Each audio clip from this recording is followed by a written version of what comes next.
But here's something that you ought to know. To rest assured that God does speak to people through dreams. Life is evolving, and so are you. I feel it already. Welcome to the Next Evolution Podcast.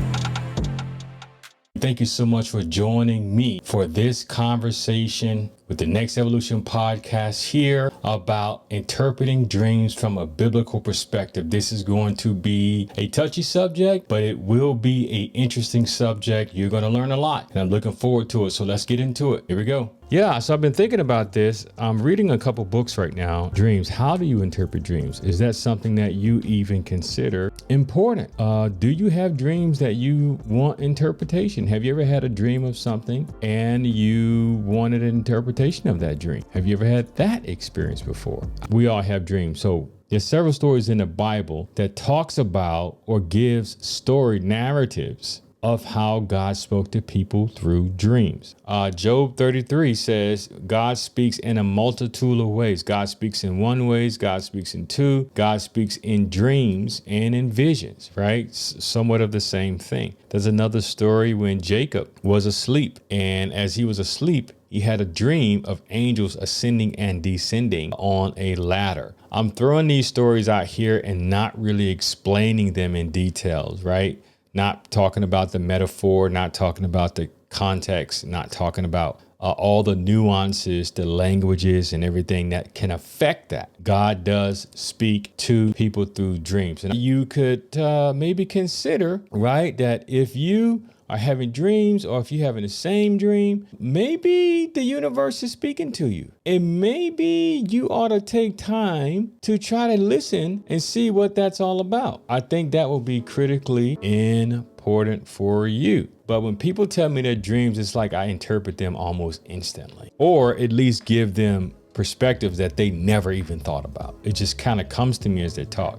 An example, I have someone who's going to come on and we're going to do a little prac app. We're going to not interpret dreams. We're going to listen to an interview that I had with a guest on another show. And we're just going to watch how this situation plays itself out and see what we can learn from it.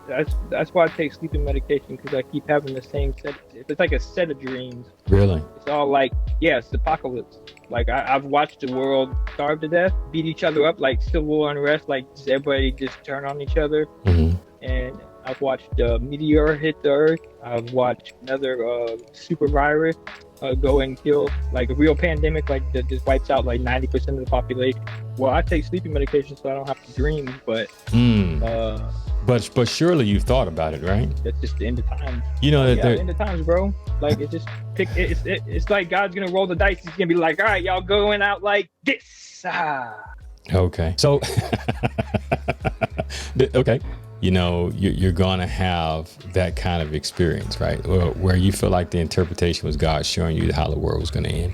You know, the ways that it could end, because based on like, I interpret it as, you know, because everybody I feel has free will and choice. So I figured the choices that we make collectively as a people will determine which fate we end up. So, okay. So logically, right. So logically, if I was taking what you said, you believe that, you know, God showed you possibilities, but perhaps God has empowered, well, I will say God. I'm just going to say God. You can say whatever you want, but God has empowered you or people to change the fate of those realities you were experiencing. Right. Okay. It says you could postpone it, but it's like like people got like the world's got spiritual credit and they're running low. They're about to go bankrupt. So let me ask you this. So what do you think it is your responsibility to help it not go bankrupt?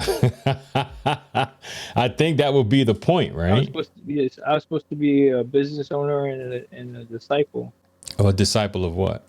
Of the Word of God. Do you mean the Word of God that was revealed to you, or the Word of God that you read? the word of God as it was written. Okay. Oh, no, man, that's cool. I appreciate you sharing that. I love asking questions. So, yeah, I mean, I'll tell you this, I went through a period where I had the same dream all the time. What I realized was that my subconscious mind was trying to communicate something to me about my emotions. And that's that I needed to do something about that. If I could give you any advice, you should listen to your mind. I never dreamed though. That's the weird thing, bro. So we're not trying to judge what we're listening to. All we're simply trying to do is understand this is the kind of perspective that people have when it comes to dreams, particularly people that I run into who are Christian. So our goal here is to try our best to understand, provide clarity, and give a little advice along the way. That's the point here. The perspective that you have about dreams now, how did you get that? Because it feels more like I'm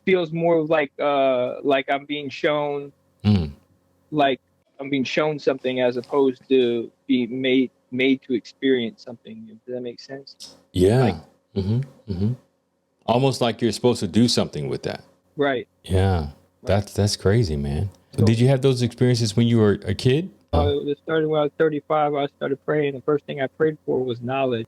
I didn't even pray for forgiveness or anything. So I got like this divine download and then wanted to become like a scientist and stuff like that. Like I got purpose in my life and stuff. Got serious about life. So what is your part to play before the world ends? Is it just to start a business and that's it? Well, see, money's a tool. Like, it's what you do with money. Like, once you become respected businessman, like, could you imagine how many people would probably like check out, Jesus if Elon Musk was like, hey, y'all should check out Jesus, by the way, he was a real guy, did really good stuff. Like, because of the influence he holds in his sphere and how respected he is as a businessman and he's respected for various other reasons. Yeah, the only problem right, no, I get it. The only problem I have with that is that never ends up well. In history, right? In other words, if Jesus relied on Caesar to spread the gospel, then it would have never worked. You understand what I'm saying when I say that? Right, but see, Jesus was a servant leader. That's what people don't realize. Like he led by serving, but he was still a leader. Right. But he was a servant leader. Right. So that's my path. Like I want to be a servant leader. I want to be helping the world, giving back with my business. Like I'm not here to open up another McDonald's. Roger that. I hear you, man. You got a clear purpose and goal. I would encourage you to do a few things that can help with this. Number one, I would encourage you to listen. Pay attention to the moods, the feelings. What were the emotional feelings you got from the dream that you experienced? If it was a one-time experience, whether that was a repetitive dream or the same dream you keep having, I always encourage people at least think about the emotional, psychological response that dream gave you, right? Because that's what it was intended to do. It was intended to evoke some kind of emotion in you, right? And then number two, I would say write it down, right?